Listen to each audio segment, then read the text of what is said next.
Hello friends, welcome to EPG Pathshala. I am Dr. Anurekha Chariwag, Assistant Professor, Department of Sociology, Savitribai Phule, Pune University. Today we are going to discuss the module titled Naxalite Movement. This module is within the larger paper Agrarian Social Structure and Change that has been coordinated by Dr. Manish Thakur, IIM Kolkata. In this module on Naxalite movement, we are going to look into the overview of Naxalite movement in India. Further, we will also examine the nature of peasant mobilization and relate it to the agrarian structures. Further, it will also reflect on the ideology of Naxalism in India and also reflect on the place of insurgency within peasant mobilization.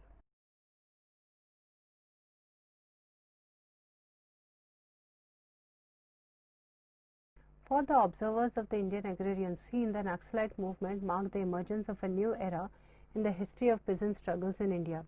It has been seen as the beginning of a new epoch in the history of peasant movements, with the peasant uprising of May 1967 in Naxalbari being the trigger. It was a momentous in the agrarian history of independent India, yet the Naxalite movement was not a sudden outburst of discontent of the peasantry. This armed struggle, like other peasant struggles in history, has its genesis in the accumulated deprivation of the peasantry and various other forms of the social and economic exploitation and domination in the agrarian society. At all events, the Naxalite movement turned out to be a movement of fundamental significance in the history of peasant movements in India. In this module, we offer you an overview of the Naxalite movement. We try to examine the nature of peasant mobilization in the movement and relate this to the nature of agrarian structure. We also reflect on the ideology of the movement as well as the place of insurgency in peasant protest. Agrarian social structure. After independence, concerted efforts were made to restructure the rural economy and existing land relations. Land reforms indeed were touted as a program of far-reaching progress and development in the countryside.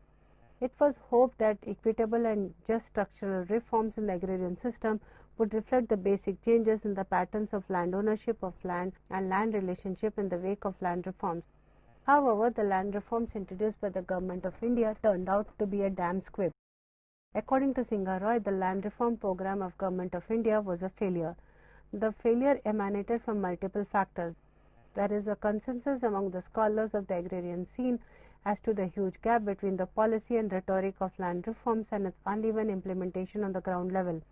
Scholars underline the lack of political as the principal reason among many others for the unsatisfactory implementation of land reforms program.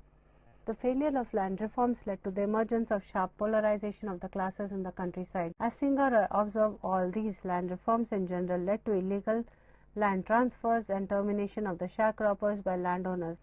Though the intermediaries were apparently abolished, the influence of the old landlords remained unquestioned in the rural power structure. This process of rural transformation made a large section of the rural poor, that is the peasants, sharecroppers, tenants, agricultural laborers, artisans, roundly mobile and economically weaker. The deterioration economic condition of the lower strata of the agrarian society was reflected in the National Sample Survey report. According to the National Sample Survey of India in 1953 and 54, 61.24% of the marginal cultivators owing less than 1 hectare occupied only 6.33% of the total cultivated area at the all India level. The small owning 1.01 to 2.02 hectares and the small medium owing 2.03 to 4.04 hectares cultivators comprised 13.14% and 12.15% of the rural households and occupied 10.09% and 18.40% of the cultivable lands respectively, while 9.77% medium owning 4.05 to 10.12 hectares and large owning 10.13 to more hectares cultivators control more than 65% of land. The small and semi-medium cultivators occupying 25.64% of the household had controlled over 28.49% of the cultivated area. This was an iniquitous landholding structure of the country after independence. Even after implementing land reforms, there has been no major change in the landholding structure. According to the NSS data in 1971-72, the agrarian situation of the late 1960s was similar to that of the early 1950s. 63% of the marginal cultivator occupied less than 10% of the cultivable land. Against this backdrop, in his 1970 program, CPI-ML and later CPI-Maoist in 2004 adopted Mao's view that semi-feudal, semi-colonial countries like India under new colonial form of imperialist indirect rule. The immediate task of Communist Party is to organize landless laborers, poor peasants, exploited middle peasants in an armed struggle against their oppressor. The aim is to foster a democratic revolution. Sumanta Banerjee says that axis and content of Naxalite Maoist movement is an agrarian revolution. It rejects the parliamentary path of participation in elections and pursues the main objective of liberating the rural areas first and then expanded its base. The center of democratic power in rural areas advancing towards countrywide victory through encircling and capturing cities. There are various ways to approach the history and meaning of Naxalbari. It has been studied as a movement embodying the urban discontent and students' revolts linked to the global narrative of the new left radicalism and the student protest in the 1960s. It has also been seen as constituting a major break from politics of Nehruvian socialism and that of mainstream Indian communist parties through a pro-poor peasant agrarian revolution. For some, the Naxalite movement can be seen as an important precursor to the rise and radicalization of the new social movements through the 1970s and the 1980s in the country. In fact, the decade of the 1960s was marked by the radicalism in Europe, Asia and America. This decade was also marked by a reading of Marxian theory to rediscover the sources of revolutionary humanism and to revive the ideas that inspired individual courage and readiness to be sacrificed for a cause. It was within this world context of revolutionary atmosphere and taking inspiration from organized form of peasant revolution in Telangana that Naxalbari movement appeared on the firmament in 1967. Manoranjan Mahanti adopts a theoretical model to understand the Maoist movement in the country that has 4 dimensions in it to understand any revolutionary movement. 4 dimensions are the environment, ideology, organization and strategy. Any movement needs to be analyzed in terms of the ruling classes, the degree of social deprivation and manifestation of revolutionary consciousness and movements, and also have an ideology of their own according to which they perform certain actions. The nature of the organization of the movement and membership and leadership are also very important aspects of the movement. The strategies adopted by the movement and the shifts in these practices are equally important in understanding the movement. The development in the 1960s in the country are very much interrelated with one another. The defeat of the Congress party and Mrs. Gandhi and the formation of Janata Party and also of the left front government in West Bengal, these developments as well as many other developments in the sphere of socio-economic structures are intimately related with 1967. On March 3, 1967, 3 sharecroppers supported by 150 CPIM followers armed with lathis, bows and arrows carrying fatty flags lifted the entire stock of 300 bags of paddy from a Jyotidas granary without giving any share to him. This incident in a small village in northern part of the West Bengal marked an important historical point in the history of communist movement in India. What followed in the Naxalbari area was, according to Kanusanyal, an armed struggle not for land but for state power. Soon Naxalbari became a national event. A new political philosophy based on Mao's thought was being applied to the Indian conditions. The context. The revolutionary movement in Naxalbari was not a sudden outburst of violence. It emerged out of an ongoing agrarian struggles under communist leadership. They reflected the existing contradictions in the social and political environment in the area, in particular the acute tensions in land relations. The land situation in Siliguri, the subdivision in Darjeeling district under which Naxalbari falls in West Bengal, had become explosive because the rich farmers had managed to maintain their grip over the rural poor in spite of land reform law. The poor farmers' sense of deprivation became manifest in 1967 when communist revolutionaries put a program before them. Naxalbari is an area in Darjeeling district covering an area of 300 square miles comprising Naxalbari, Fansi, Deva and Kharibari. This region's peasants mainly comprise the tribals Oran, Santals, Rajabanshis, Mundas and Madhesiyas. A large number of them had originally migrated from Santal Paraganas of Bihar. They were mainly employed on contractual basis by the landlords Jyotidas who exploited them. The landlords provided the seeds, plows, bullocks in exchange for what they cultivated the plot and got a share of the crops. The disputes over share leading to eviction of the peasants are quite common. According to 1961 census report, 55.7%, 72.2% and 64.5% of the total population of Naxalbari, Kharibari and Fansi Deva respectively comprised the scheduled caste and tribes. Most of them were engaged as cultivators, agricultural laborers or employed in tea gardens, forests and mines. More than 90% of the people were holding some bit of land and were also engaged in agricultural labor. This means that majority of them were having either cultivation or agriculture as a secondary occupation. Another important thing to understand is that majority of the cultivators did not hold the land they were cultivating. They were cultivating that piece of land on an agency basis. In this arrangement, there were exorbitant rates of payment. The Totidas have exploited the cultivators through this system, and there was a threat of eviction hanging on their heads. The percentage of cultivators who owned less than 5 acres of land was 68.3% in Naxalbari, 43.7% in Kharibari and 59.6% in Fanisi Deva. These people found it difficult to make a living on their own land. They were forced to cultivate the land of Jotidas as sharecroppers, and according to this arrangement, the landowner gives the land on a year-to-year basis to the farmer, who takes the full responsibility for cultivating the land. The harvest is then divided between the cultivator and the owner. The West Bengal Estate Act of 1954 provided the cultivator sharecropper should get 2/3 of the harvest and the rest to be procured by the landowner. But customarily, the produce was being equally divided between sharecropper and landowner. The Bakcha's economy was accompanied by many informal practices. The landless and the poor, who depended heavily on sharecropping, generally run out of paddy before the end of the year. Then they borrow paddy and money from the Jotidas, who used to charge high interest. Even for purchasing fertilizers and other necessary inputs, the sharecroppers to the landlord go to borrow money, and at the time of the harvest, the landlord is reimbursed in kind. Even for non-cultivating reasons, also sharecroppers used to borrow money from the landowners. The interest is added to the capital every year. Thus, compound interest increasingly cuts down the share of the sharecropper when the final produce is distributed.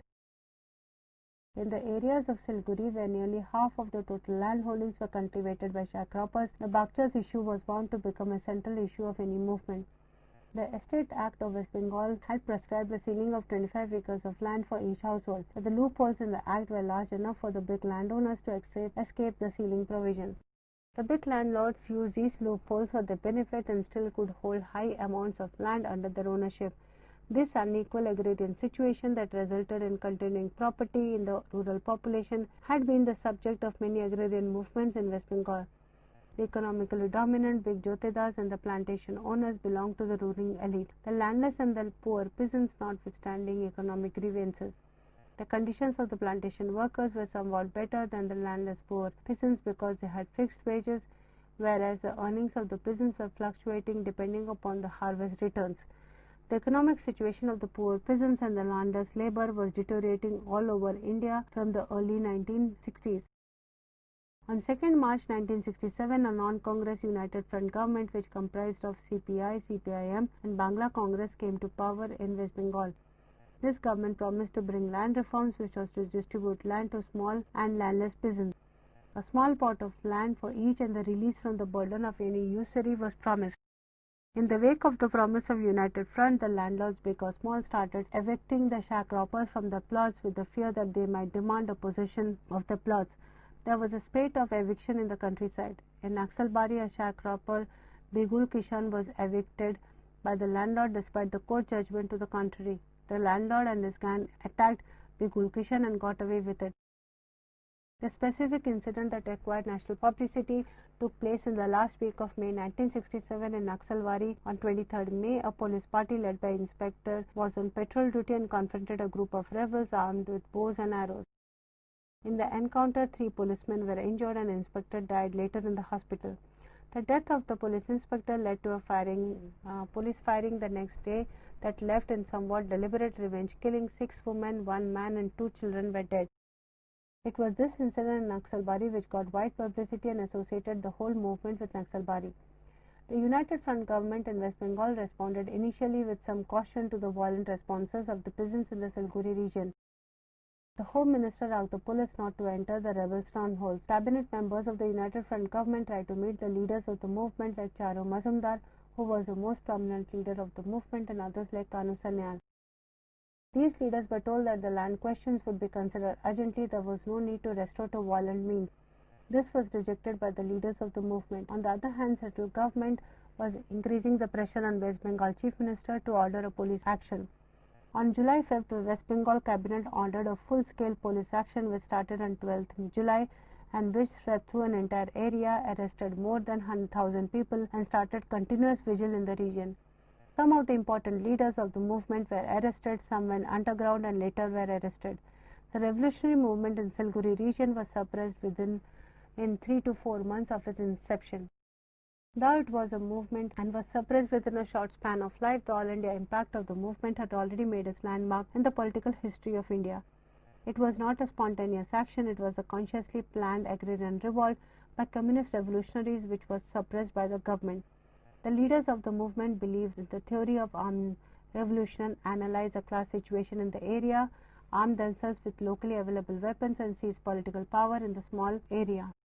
The agrarian situation that existed in the Siliguri region was not peculiar to that area, nor was the communist organization of peasants being unique to that place. Similar kinds of conditions existed in most parts of the country, and the similar kinds of action were followed after the Naxalbari all over the country. Naxalbari was followed by Srikakulam. Srikakulam was followed by Debra, Gopi, Ballapur and many others. If the movement was crushed in one part, it would soon emerge in some other part of the country, and it even continues today in different parts of the country. Drawing on a longer history of communist-led armed struggle by peasants against moneylenders, landlords and government officials, especially that in Telangana between 1946 and 1951, Naxalism has its immediate origins in the debates within Indian Communist movement in the 1960s about the correct strategic line to be taken in order to establish communism in India's particular circumstances. The movement took off in May 1967 and is named after a village in the far north of West Bengal where a group of revolutionaries who repudiated the approaches of major communist parties as reformists launched an uprising of peasants against local landlords. It spread quite quickly into parts of Bihar, Srikakulam district of Andhra Pradesh, Koraput and Orissa, and many other areas where guerrilla squads of poor and landless peasants drove out landlords. The movement in Srikakulam. Srikakulam has been the next major region which saw major Naxalite uprising after Naxalbari. Srikakulam has a long history of mass struggles behind it. The present-day Srikakulam district was divided between Ganjab and Visakhapatnam districts till 1936 and became a part of Visakhapatnam district and remained so till the 1947 under the British. In 1950 it became a separate district. Till 1947 the area had both kinds of land tenures, the Zamindari and the Rayatwari. Srikakulam district is located in the northernmost part of Andhra Pradesh. The district contains two separate regions, forest and hilly part of the eastern Ghats called the Agency on the western side and plains and coastal line on the eastern side. The tribal and peasant both under the British and the local zamindars have suffered heavy exploitation and oppression, and as a consequence there have been several anti-feudal tribal revolts and struggles in the region during the 19th and the early 20th century. In independent India and in the united Andhra Pradesh, Srikakulam suffered heavily as a neglected district both administratively and in terms of development. It happened to be in the remote corner of the state, and the condition of two tribal groups, Savara and Japatu, in agency was much more pathetic in the late 1950s and the early 1960s. There were disproportionately higher numbers of small and marginal farmers in that region. There was a substantial presence of sharecroppers too. The presence of a large number of agricultural labor working in the lands of the big landlords created a condition similar to those of Naxalbari. Even though the transfer of land from the tribal people to others is prohibited by law, poor tribals informally mortgage their lands with the big landowner and work as laborers on their own land. Several traders from the plain regions have settled down the tribal area and have become the beneficiaries of tribal poverty. As moneylenders, they have used to control the economy of the tribal people. They also dominated the political life of the tribal people through the local self-governing systems, panchayats. The problems of the tribal were compounded by the atrocities of the police and the forest officials. Tribals under the leadership of teachers with communist leanings began to be organized to protest against pathetic life meted out to them. These organizations led to the formation of Girijana Raitu Kuli Sanghatan in 1958. The leaders of the organization, Palle Ramulu, Satyanarayana and Kailasal, inculcated the sense of pride and self-confidence in the otherwise docile and terrorized tribals. Until 1967, the communist cadres in Srikakulam were persuading the tribals only to assert what has been granted to them by law, namely relief from debts, recovering from their own land from non-Girijans, facilities for cooperatives, higher wages, greater share in the crops, top free labor, allowing tribals to use timber for the house constructions and daily use without forest official permission.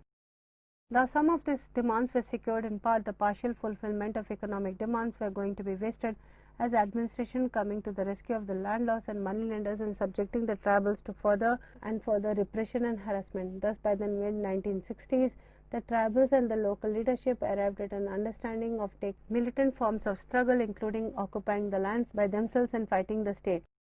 It is at this point of time that Naxalbari happened. Srikakulam leadership immediately supported and followed the Naxalbari line. They had immediate solidarity base in Naxalbari Sanghi Bhava committee, which was formed by militant sections of the CPIM.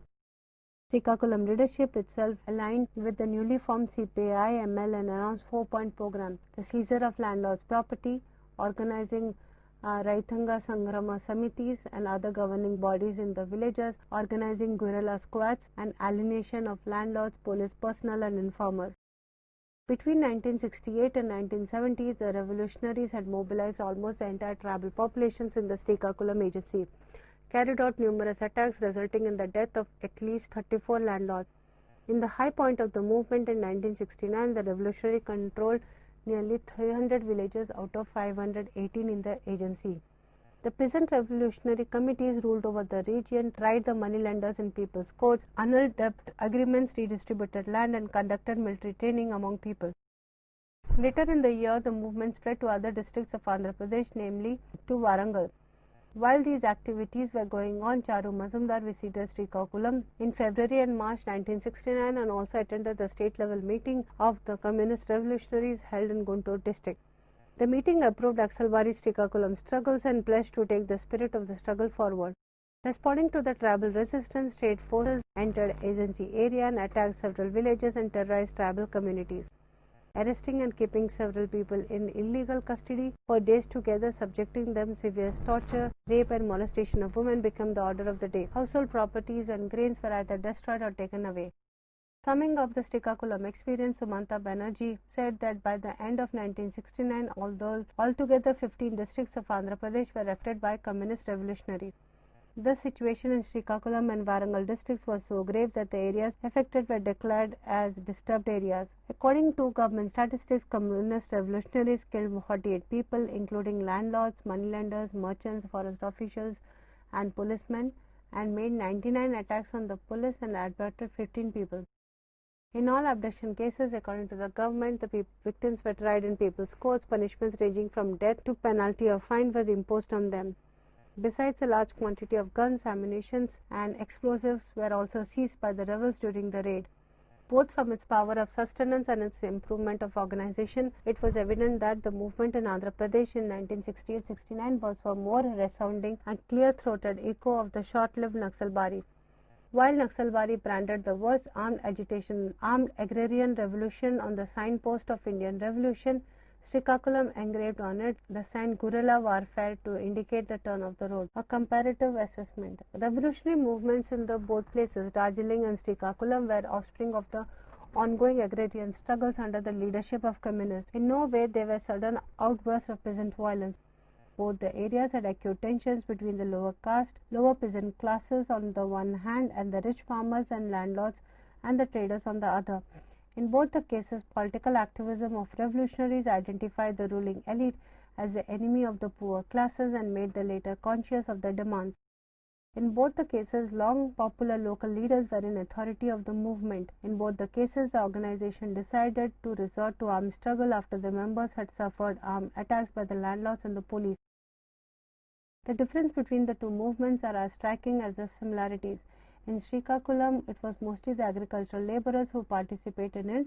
The tribal population participated in both areas. In Srikakulam, they were the main force. In Darjeeling, the political events in West Bengal and the immediate impact on the CPIM's participation in the government postponed severe police enforcement in the rebels area, at least briefly. In Srikakulam, the rebels invited quick reprisals from the police right from the beginning of the movement. The movement in Srikakulam remained active for nearly 3 years in spite of police deployment, because of its vast popularity and spread over extensive hilly regions. The two movements put together influenced political thinking in India in significant ways. Without Naxalbari, the Srikakulam movement might not have become revolutionary, and without Srikakulam, the Naxalbari uprising would have perhaps been forgotten as an abortive rebellion by dissidents in the CPIM. The ideology. The situation that existed in Darjeeling and Srikakulam in 1967 was not considered unique to those areas by revolutionary communists. In their view, situation reflected the character of Indian environment as a whole. They saw in that situation basic similarities with the environment in China prior to 1949 and described the Indian situation essentially semi-colonial and semi-feudal. Based on that analysis, the revolutionaries concluded that People's Democratic Revolution should be launched in India, immediately resorting to armed struggle along Chinese line. Alpasha says that the analysis of semi-feudalism relates to specific conditions of agricultural production. The first condition is the concentration of land in the hands of the few landlords, and the rich peasants do not engage in labor themselves or only to a very small extent. Second is the existence of conditions in which labor is not totally free and there may be or is partial bondage. These are generally conditions of persistent usury exploitation where enormous sums of interest are extracted from the peasantry, leaving them massively in debt. The landlords rent out land at two tenants at exorbitant interest rates, at least 50%, and depend on sharecropping, taking a large percentage of the produce. Third, there is an interlinking of markets of land, labor and credit so that landlord, merchant, moneylenders can use this linkage to extract higher surplus from the tenants or laborers. Fourth, there are circumstances in which production is mainly for subsistence and not for market sale, where techniques of production are considered backward and where credit for agricultural purposes is negligible.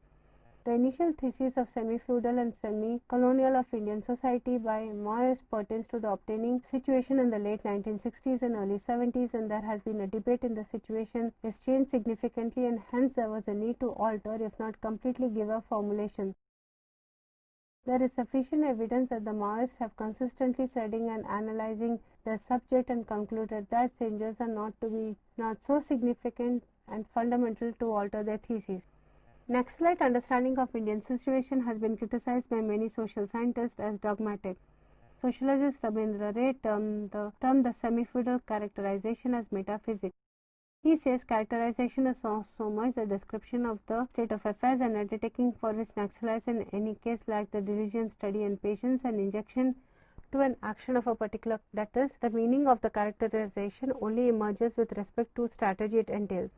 In the same way, Ashok Rudra says, Marxists are no less capable of manufacturing myths, no less prone to make theories without any empirical substance, no more lacking in the capacity of describing as black what is white and thinking it is day when it is night.